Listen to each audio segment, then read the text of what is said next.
Welcome to Leadership, Management and Governance in Nursing. In this video, I'm going to cover Unit 1 of the 12 units that are in this course. We are going to cover all the units in the coming days. So this course is a very interesting course in the profession of nursing because a nurse is a leader, a nurse is a manager. So please pay attention as we discuss Unit 1 of the 12 units of Leadership, Management and Governance in Nursing. My name is Kelvin Skombe. I'm a registered nurse as well as a transformational leader. Unit 1 has concepts of leadership and management. So a concept is simply things that help us understand leadership and management well. Then also discuss principles of management. As we know, a principle is more like a guide that guides us to do certain things. So principles of management, these are simply things that help us as we manage. Then we're also going to discuss theories of management and leadership. A theory is just something that explains what management and leadership is. So in this case, we are going to discuss some of the things that helps us understand what management and leadership is. Then we'll conclude Unit 1 by discussing organization types, purpose, and organization culture. So now, let us begin by discussing concepts used in leadership and management. The first concept is leadership. Leadership is the art of influencing and directing people in such a way that will win their obedience, confidence, respect, and loyal cooperation in achieving common objectives. In simpler terms, we can say leadership is the ability to influence people in order to achieve a goal or a common goal. That is the simplest and shortest definition of leadership. The ability to influence people so that we can achieve a certain goal. What is management? Management is a process of planning, organizing, leading and controlling the work of organizational members and of using all available resources to reach stated organizational goals. What does this mean? This means that when you are a manager, you are the one responsible for planning, organizing, leading and controlling the work of the organization and using the resources that are available. So you can see there's a difference between management and the leadership. Now let us move to the next concept, planning. Planning is simply deciding in advance what to do, when to do it, and how to do it. Most of you don't know how to plan. You're just going to say, I want to clear the exams that is coming. But as a leader, a manager, you need to know how to plan. You don't just say, I want to clear an exam, but you write down, you decide, yes, I want to clear an exam. What should I do? When should I study? And how am I going to be studying? And that way you are planning. Organization is a social unit of people that is structured and managed to meet a need. Your school is an organization because it has got a unit of people. Your lecturers, clinical instructors and tutors so that they can educate you and make you a nurse. Let us move to the next concept, which is directing. Directing means giving instructions, guiding and counseling, motivating and leading the staff in an organization in doing work to achieve organizational goals.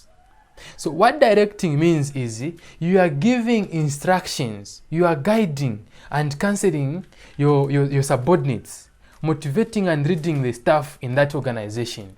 Or more like if you are driving a car, right? You see those indicators when a car is about to turn to your left or to your right, or if it sees some danger, it gives those hazards. Those you are directing. When you want to move to your left, you start giving an indicator. You are trying to direct that I'm moving in this way. Then controlling is determining what is being accomplished. That means evaluating performance and, if necessary, applying corrective measures so that performance takes place according to plans. So controlling, in other words, if you are driving a car, it's more like a steering. You are deciding if you turn it to your right, your car will move to your right. That is controlling. Sometimes we apply brakes, that is applying some corrective measures so that performance takes place according to plans. Now, what is staffing? Staffing is a process of acquiring, developing, employing, appraising, remunerating, and retaining people so that the right type of people are available in right positions and at the right time in the organization. What this means is that as an in-charge, let's say you are an in-charge working in a ward, you must get the nurses in your ward that are going to be doing the work that is needed in that ward at that particular time when you get them at your ward. So that is staffing. It's simply the process of acquiring, developing, applying, and also appraising and remunerating. Remunerating means you make sure that they get something at the end of the month of working. So that is staffing. In simpler terms, just more like recruiting people at your workplace so that they can do the right work, and those people should be the right people for that right work and also for that place. So those were the concepts that we use in leadership, management, and governance. Okay, we are now discussing principles of management according to Henley Fayol. So Henley Fayol is also known as the father of modern management. He was an engineer and he was so into management that he came up with these principles of management. So the first principle of management is division of work. So according to Henley Fayol, division of work, he said, work should be divided among individuals and groups to ensure that effort and attention are focused on special portions of the task. Work specialization is the best way to use the human resources of the organization. So if you are working as a nurse in charge in a ward and you have a midwife, a public health nurse, and a registered nurse, what division of work entails is that a public health nurse should have work which is concerned with health promotion and prevention. Then if you have got medical and surgical problems, allocate that work to a registered nurse. Then if you have gyne and obstetric problems, you give that work to a midwife. That is the division of work. Then principle number 2 is authority and responsibility.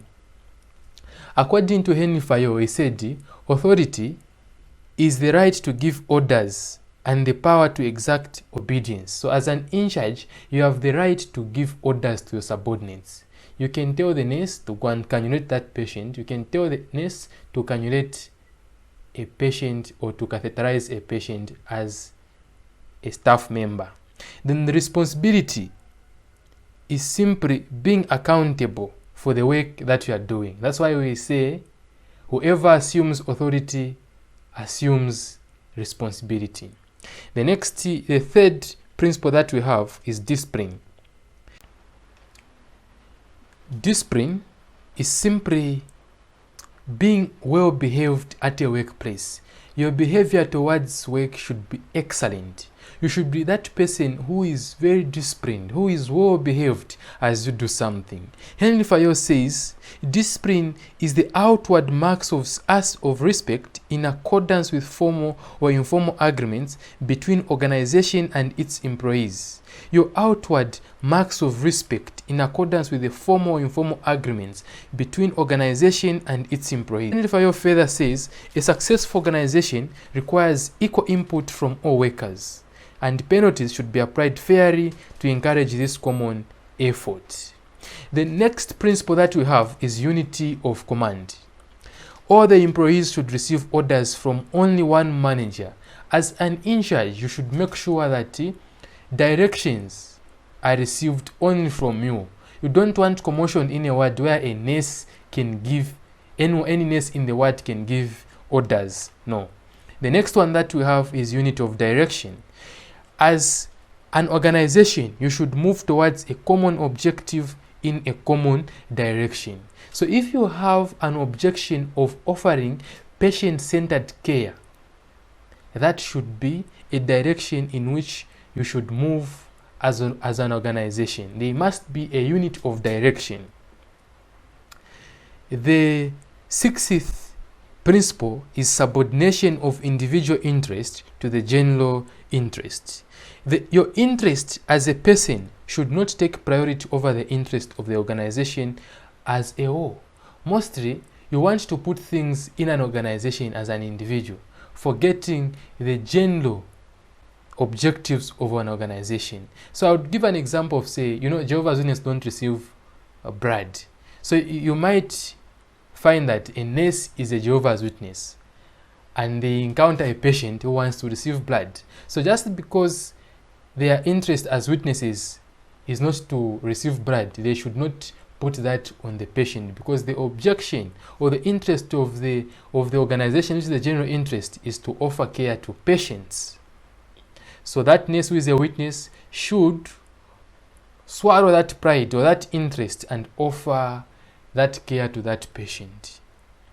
The seventh principle that we have is remuneration.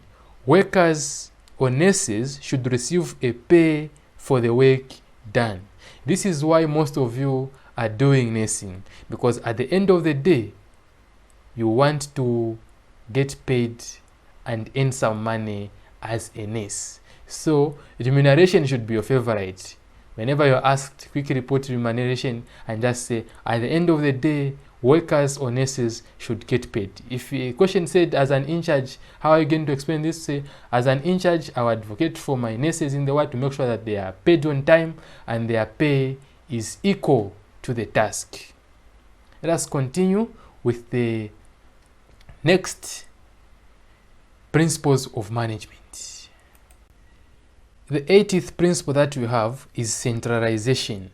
So centralization is simply lowering the importance of the subordinate role. You want to make sure that only the top management makes the decision. That is centralization. So there's also another term called decentralization, where you lower the top management decision-making process. So I'm just giving decision process as an example. So under centralization, the top management is making decision. Under decentralization, you also give chance to the subordinates to make decisions. Another principle is called scalar chain. So scalar chain is just how management should be. It's more like a chain of management. There's top management, there's mid-level management, there's also lower management. That is the scalar chain. The top management possesses the most authority, the first line supervisor the least.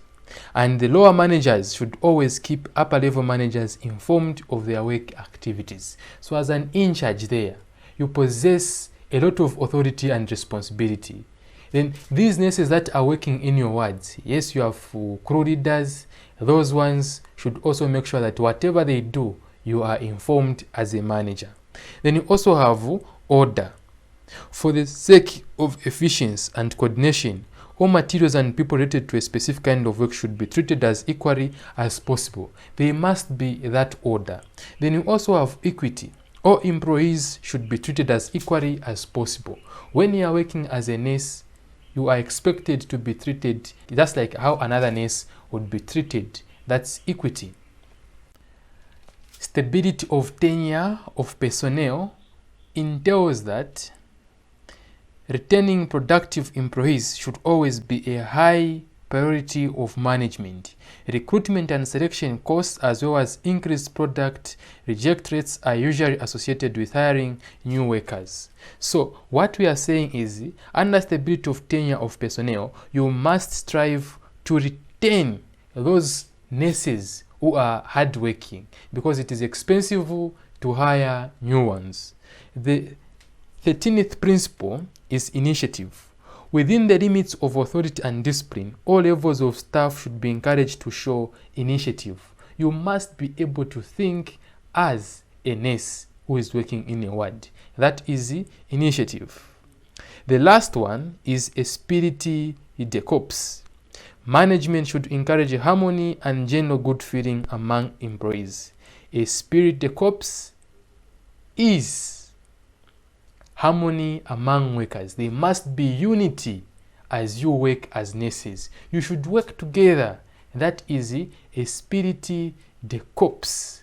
Ladies and gentlemen, those were principles of management according to Henley Fayol.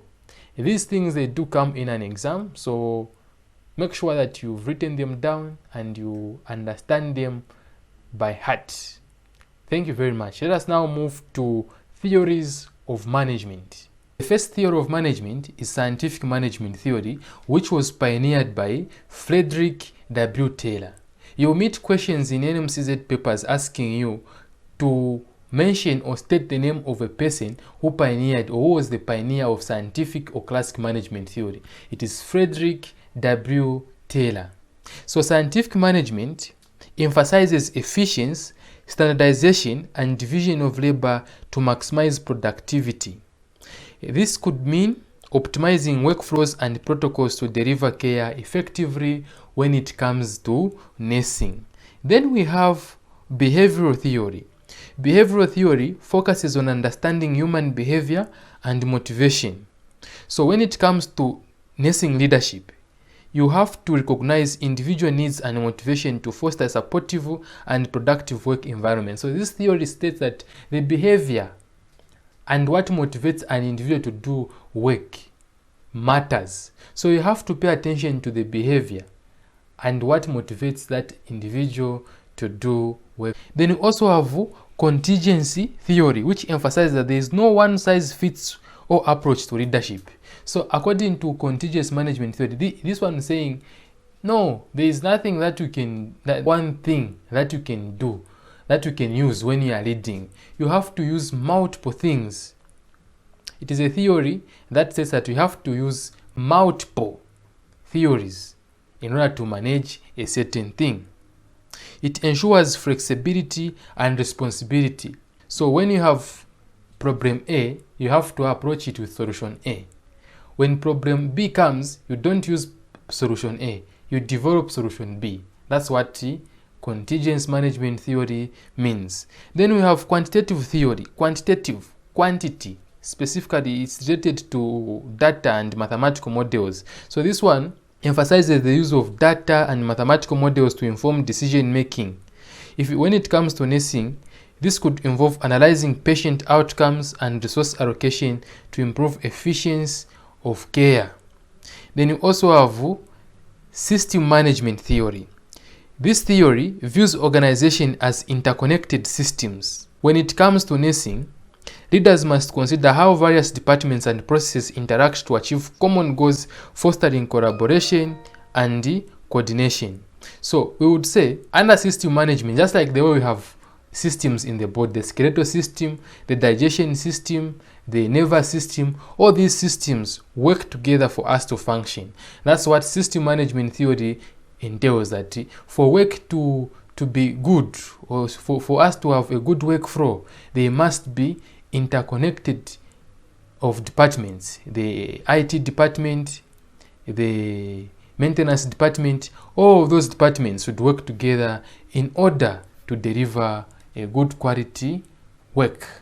We also have bureaucratic management theory. So bureaucratic management theory emphasizes clear hierarchy structures and standardized procedures. In nursing, this could mean adhering to regulatory standards and protocols to ensure patient safety and quality of care. So under bureaucratic management theory, you follow the written protocols. We have the code of conduct as nurses. So by following that code of conduct, we are more like being bureaucratic. So that's what it entails, bureaucratic management theory. So in summary, effective leadership and management in nursing requires a combination of these theories tailored to be unique challenges and demands of healthcare settings. By understanding and applying these principles, as a nurse, you can lead with confidence and competence, ensuring the best possible outcomes for your patients. We are now looking at organization. So what is an organization? As we described it when we are defining the concepts of management and leadership, we said organization is a social unit of people that is structured and managed to meet a need to pursue collective goal. In other way, it is an entity comprising multiple people such as an institution or an association that is a particular purpose. I gave an example of your institution.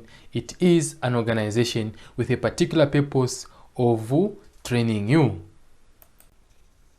What's the purpose of an organization? Number one, it helps to achieve organizational goals. What do we mean? An organization exists to achieve the overall objectives of a firm. Organizations focus attention of individual objectives towards overall objectives. Number two, optimum use of resources. So one of the purposes of an organization is that there is optimum use of resources. To make optimum use of resources such as human resource, material, money, machine, and methods, it is necessary to design an organization. So that is the purpose of an organization, the optimum use of resources. The other one is to perform managerial functions. To perform managerial functions. So management functions such as planning, organizing, staffing, directing, and controlling cannot be implemented without a proper organization. So one of the purposes of an organization is that it helps to perform managerial functions. The last one is facilitating growth and diversification. A good organization structure is essential for expanding business activity. Organizing structure determines the input resources needed for expansion of a business activities. So that's why it is very important to have an organization, because an organization will help us to achieve the organization, to use the resources optimally, to perform managerial functions, as well as to facilitate managerial functions. Types of organization. We have structures in which organization fall. The first one is a pyramid, also known as the hierarchy. This one is very effective in a relatively stable environment where the efficient and predictable delivery of products is its main reason of existence. It has got the top manager or director. So I would give an example of your institution. Your institution might fall under pyramids or hierarchy. Why? Because it has got a certain structure. The college head, the deputy college head, the principal tutors, the group tutors, the senior lecturers. That is more like a pyramid. If you remember the Maslow's hierarchy of needs in psychology, it's more like that's how it is with this type of organization. That's got the top management. Yeah, just like that. It is a pyramid.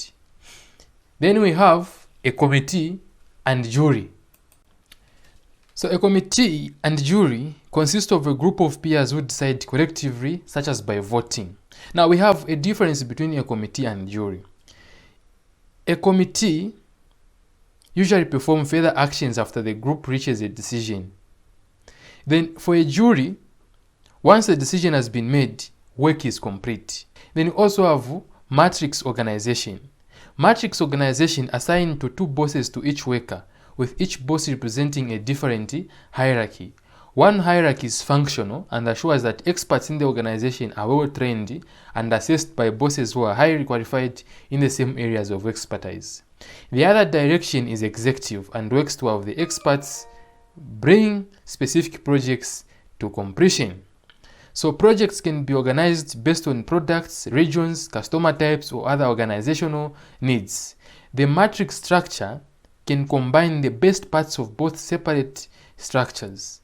A matrix organization frequently uses teams of employees to accomplish work in order to take advantage of the strength and compensate for the weakness of both the functional and centralized form of organization structure. Then the last one is ecology. Ecology organization faces intense competition and are designed to hold all employees accountable for the areas of responsibility. So those were just some of the structures where organization fall into. Organization culture. What is organization culture? These are values and behaviors that contribute to the unique social and psychological environment of an organization. In simpler terms, you can just say it is a way of life in an organization. How do workers of that organization do their work? Which values and beliefs do they follow? So that is organization culture. You can pause the video and read through the characteristics of an organization culture. So this marks the end of Unit 1. So I'll update the next video very soon. Make sure you subscribe and turn on the notification button so that when I update the next video, you are notified and follow through. Thank you.